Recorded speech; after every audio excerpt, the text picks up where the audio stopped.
കേന്ദ്ര സർക്കാരിന്റെ പ്രധാനപ്പെട്ട പദ്ധതികളിൽ ഒന്ന് തന്നെയാണ് PM കിസാൻ സമ്മാൻ നിധി യോജന. ഈ പദ്ധതി പ്രകാരം കർഷകർക്ക് പ്രതിവർഷം 6000 രൂപയാണ് വിതരണം ചെയ്യുന്നത്. അർഹരായ എല്ലാ കർഷകർക്കും ബാങ്ക് അക്കൗണ്ടുകളിലേക്ക് നേരിട്ട് തന്നെയാണ് ഈ തുക എത്തുന്നത്. ഇതുമായി ബന്ധപ്പെട്ട് 19 ഗഡുക്കളാണ് ഇതുവരെ വിതരണം ചെയ്തിട്ടുള്ളത്. ഇനി നൽകാനുള്ളത് 20ാമത്തെ ഗഡുവാണ്. 20ാമത്തെ ഗഡുവിന്റെ വിതരണം ജൂൺ മാസത്തിൽ ഉണ്ടാകുമെന്നുള്ള സൂചനകളാണ് ഇപ്പോൾ ഉള്ളത്. PM കിസാന്റെ തുടർന്നും ഈ ആനുകൂല്യങ്ങൾ ലഭിക്കുന്നതിന് കർഷക രജിസ്ട്രിയിൽ പേര് ചേർക്കണമെന്നുള്ള നിർദ്ദേശങ്ങൾ വന്നിട്ടുണ്ടായിരുന്നു. ഇതിന്റെ അടിസ്ഥാനത്തിൽ കർഷകർ കൃഷിഭവനിൽ നേരിട്ടെത്തിയായിരുന്നു കർഷക രജിസ്ട്രിയിൽ പേര് ചേർത്തിട്ടുണ്ടായിരുന്നത്. എന്നാൽ കൃഷിഭവനിൽ തിരക്ക് വർദ്ധിക്കുകയും അവിടുത്തെ മറ്റു ജോലികളിൽ പ്രയാസം വന്നതിന്റെയും അടിസ്ഥാനത്തിൽ ഇപ്പോൾ കർഷക രജിസ്ട്രേഷൻ സ്വന്തമായി ചെയ്യാൻ സാധിക്കുന്നതാണ്. ഫാർമർ ലോഗിൻ വഴി സ്വന്തമായോ കോമൺ സർവീസ് സെന്റർ വഴിയോ അല്ലെങ്കിൽ അക്ഷയ വഴിയോ ചെയ്യുന്നതിനായിട്ടുള്ള വെബ്സൈറ്റ് ഓപ്പൺ ആയിട്ടുണ്ട്. ഇത് കർഷകർക്ക് വളരെ ഗുണപ്രദമായിട്ടുള്ള ഒന്ന് തന്നെയാണ്. എളുപ്പത്തിൽ തന്നെ ചെയ്യാനും സാധിക്കും. PM കിസാന്റെ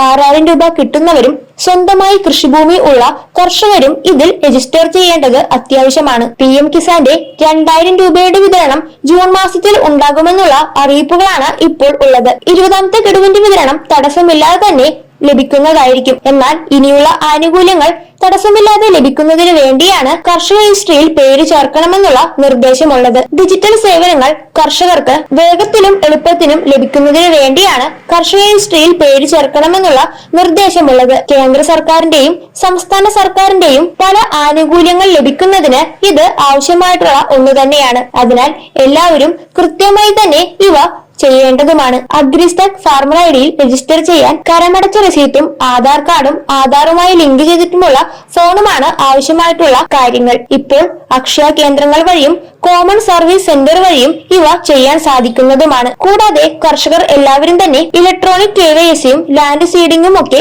കൃത്യമായി ചെയ്തിട്ടുണ്ടോ എന്ന് പരിശോധിക്കേണ്ടതും അത്യാവശ്യമായിട്ടുള്ള ഒന്ന് തന്നെയാണ്. ഇതിൽ രജിസ്റ്റർ ചെയ്യുമ്പോൾ ഒരു ID ലഭിക്കുന്നതായിരിക്കും. തുടർന്നുള്ള ആനുകൂല്യങ്ങൾ ലഭിക്കുന്നതിന് ഈ IDക്ക് വളരെയധികം പ്രാധാന്യം ഉണ്ടാകാൻ സാധ്യതകൾ ഏറെയാണ്. അതിനാൽ തന്നെ എല്ലാ കർഷകരും ഇക്കാര്യങ്ങൾ കൃത്യമായി ചെയ്യേണ്ടതാണ്.